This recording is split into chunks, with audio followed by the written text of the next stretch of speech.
So let's say the court has spoken. You've stood trial.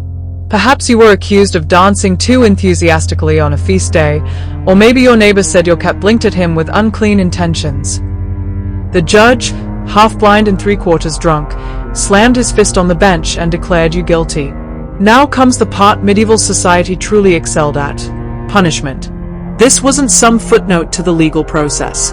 No, this was the main event.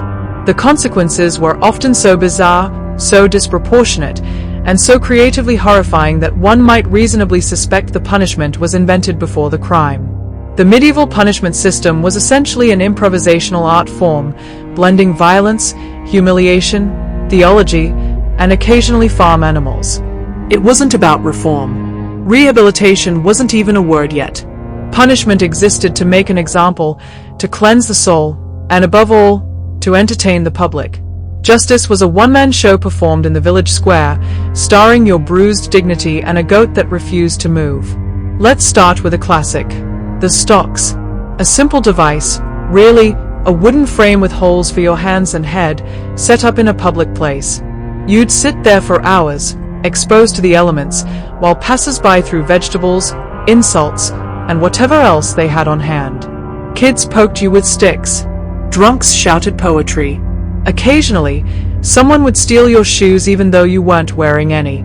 This was called communal correction. If you wept, they laughed. If you begged, they mocked. If you said nothing, they accused you of witchcraft. No matter what, you lost. And if the stocks weren't available, or if your crime was deemed more spicy, you might find yourself in the pillory, a slightly meaner cousin. The principle was the same: public humiliation, neck cramp engineering, and encouraging the masses to get involved. Medieval citizens loved punishments where they could participate. A town wasn't truly unified until everyone had thrown a turnip at the same person. Then there were the fines. These were less theatrical, but equally cruel, mainly because money didn't exist for most people. If you were fined 12 shillings and you only had half a beat and a goat who coughed a lot, well, good luck. In lieu of payment, your property might be seized. If you had no property, you were probably flogged. If you had no back left to flog, they'd get creative. One man in Bruges was ordered to wear a bell around his neck and announce himself in rhyme for an entire week. He didn't steal again, though he did develop a lifelong hatred of rhyming couplets. Public flogging, of course, was everywhere. Crime, lying to a priest. Punishment, 30 lashes. Crime, stealing bread. Punishment, 50 lashes and bread shoved in your mouth ironically. Crime, singing a love song about the local lord's daughter. Punishment, flogging, then gagging, then being made to sing it again in falsetto. The whips varied in design, from simple cords to multi-tailed monstrosities embedded with bits of bone or metal.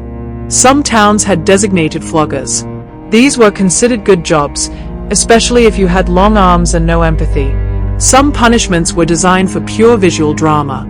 You might be paraded through the streets backwards on a donkey, wearing a paper hat that said, "I am a sinner," while townsfolk sang slightly off-key hymns. You could be forced to kneel in front of the church for 3 days with a candle twice your height. You could be made to crawl across the town square while reciting all your misdeeds in alphabetical order. In one case, a man was made to dress as a chicken and cluck his confessions while being chased by actual chickens. The punishment was for lying during Lent. The judge, apparently, was having a rough day and wanted something memorable. And then came the branding.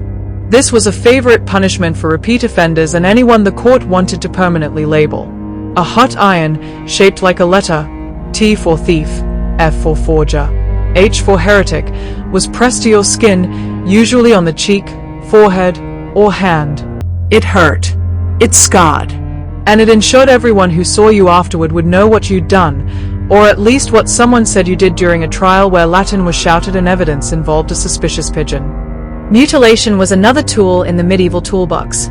Steal something? Lose a hand. Commit adultery? Lose an ear, or a nose, or dignity in 15 brutal pieces. One man in 1272 was accused of seducing a merchant's daughter and sentenced to have his lips removed. He fled, of course, and lived out the rest of his days in a neighboring village, where he became a surprisingly popular mime. And yet, these were the lighter punishments. The real horror was saved for those who committed capital crimes or simply annoyed the wrong noble. Because medieval justice didn't just want you punished, it wanted you punished with flair. Let's talk about the wheel.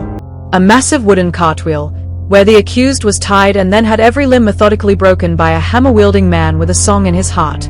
After the bones were shattered, the body was left up there, sprawled, splintered, and utterly unmissable. Crows would gather. Children would point. The moral lesson was clear: don't commit treason. Or jaywalk. Hanging was the classic execution of choice, mainly because it was cheap, easy, and dramatic. But even hanging had variations. Sometimes, if you were a noble, you were given a longer rope and more dignity. If you were a peasant, the rope might be too short on purpose, forcing you to dance in midair while a man with a stick poked you and shouted something theological. Burning was reserved for heretics, witches, and anyone who upset the church more than usual.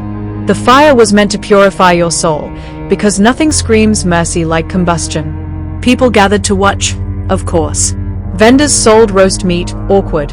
Children played nearby, and preachers delivered sermons about sin as the flames rose behind them. It was considered both justice and entertainment. The medieval version of a motivational TED Talk, except with more smoke and screaming. And then there was banishment. On the surface, this seems merciful.